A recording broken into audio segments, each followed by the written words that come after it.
ก็มันบวชมาขี้ข้านปานนั้นมันก็สิมาบวชจังไดล่ะนะ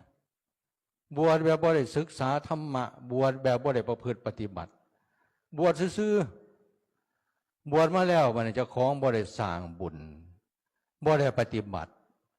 หนึ่งละบารมีกับบ่มีมัน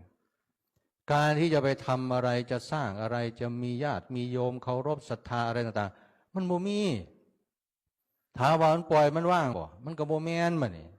มันก็กิเลสเต็มอยู่บัดนี้เนี่ยเป็นพระก็ดีเป็นโยมก็ดีอาตมาจะว่าช่วงเรายังหนุ่มยังแน่นนี่คณะเฮ็ดหยังใดทำหยังใดการเรียนการศึกษาก็ดี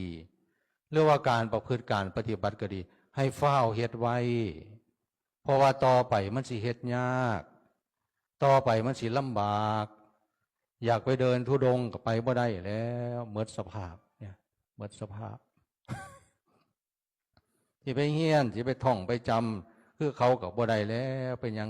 มันจำบ่ได้แล้วมันลืมอ่านได้ก็ลืมก็บอกให้ฟังก็ยังลืมสิไปท่องภาษาบาลีสิไปท่องภาษาอันนี้ยังได้กับบางเทื่อมันกับบ่ได้อาเทว่าให้มาเทศมาแสดงธรรมให้โยมเข้ารบศรัทธากระเทศบ่ได้เป็นอย่างมันบ่ฝึกมันบ่ศึกษาธรรมมันบ่ได้มีความสามารถบ่ได้มีความรู้